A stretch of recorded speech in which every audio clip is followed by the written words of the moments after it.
Mateus capítulo 9. E entrando no barco, passou para o outro lado e chegou à sua cidade. E eis que lhe trouxeram um paralítico deitado numa cama. E Jesus, vendo a fé deles, disse ao paralítico: Filho, tem bom ânimo, perdoado te são os teus pecados. E eis que alguns dos escribas diziam entre si: Ele blasfema. Mas Jesus, conhecendo seus pensamentos, disse: Por que pensais mal em vossos corações? Pois, qual é mais fácil? Dizer: Perdoado te são os teus pecados, ou dizer: Levanta-te e anda. Ora, para que saibais que o Filho do Homem tem na terra autoridade para perdoar pecados, disse então ao paralítico: Levanta-te, toma a tua cama e vai para a tua casa. E levantando-se, foi para a sua casa. E a multidão, vendo isto, maravilhou-se e glorificou a Deus que dera tal autoridade aos homens. E Jesus, passando adiante dali, viu assentado na alfândega um homem chamado Mateus, e disse-lhe: Segue-me. E ele, levantando-se, o seguiu.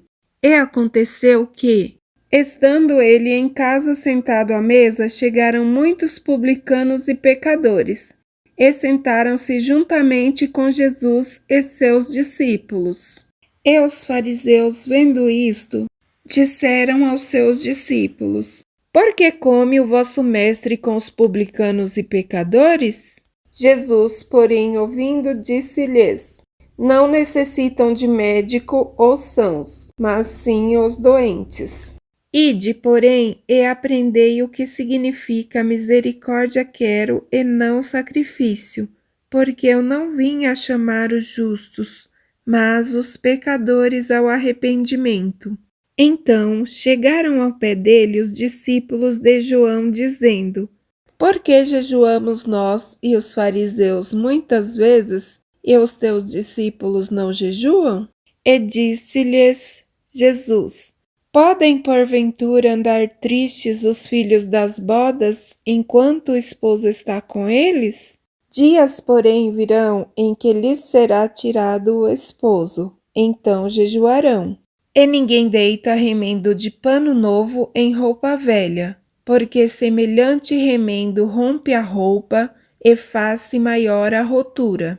Nem se deita vinho novo em odres velhos. Aliás, rompem-se os odres, entorna-se o vinho e os odres estragam-se.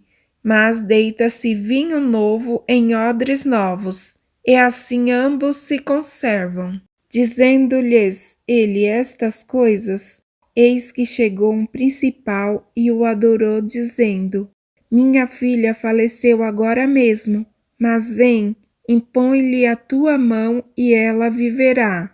E Jesus, levantando-se, seguiu, ele e os seus discípulos.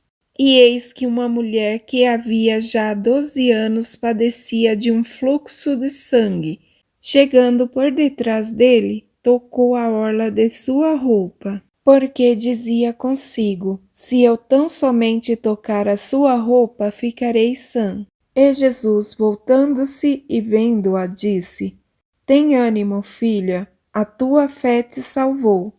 E imediatamente a mulher ficou sã. E Jesus, chegando à casa daquele principal, e vendo os instrumentistas e o povo em alvoroço, disse-lhes: Retirai-vos, que a menina não está morta, mas dorme. E riram-se dele. E logo que o povo foi posto fora, entrou Jesus, pegou-lhe na mão e a menina levantou-se. E espalhou-se aquela notícia por todo aquele país. E, partindo Jesus dali, seguiram-no 2 cegos, clamando e dizendo: Tem compaixão de nós, filho de Davi. E, quando chegou à casa, os cegos se aproximaram dele e Jesus disse-lhes: Crede vós que eu possa fazer isto? Disseram-lhe eles: Sim, Senhor. Tocou então os olhos deles, dizendo: Seja-vos feito segundo a vossa fé. e os olhos se lhe abriram. E Jesus advertiu-os, dizendo: Olhai que ninguém o saiba. Mas, tendo eles saído, divulgaram a sua fama por toda aquela terra. E, havendo-se eles retirado, trouxeram-lhe um homem mudo e endemoninhado. Expulso o demônio, falou mudo, e a multidão se maravilhou, dizendo: Nunca tal se viu em Israel. Mas os fariseus diziam: Ele expulsa os demônios pelo príncipe dos demônios. E percorria Jesus todas as cidades e aldeias, ensinando nas sinagogas deles, pregando o evangelho do reino e curando todas as enfermidades e moléstias entre o povo. E, vendo as multidões, teve grande compaixão delas, porque andavam desgarrados e errantes, como ovelhas que não têm pastor. Então disse aos seus discípulos: A seara é realmente grande, mas poucos os ceifeiros. Rogai, pois, ao Senhor da seara que mande ceifeiros para a sua seara.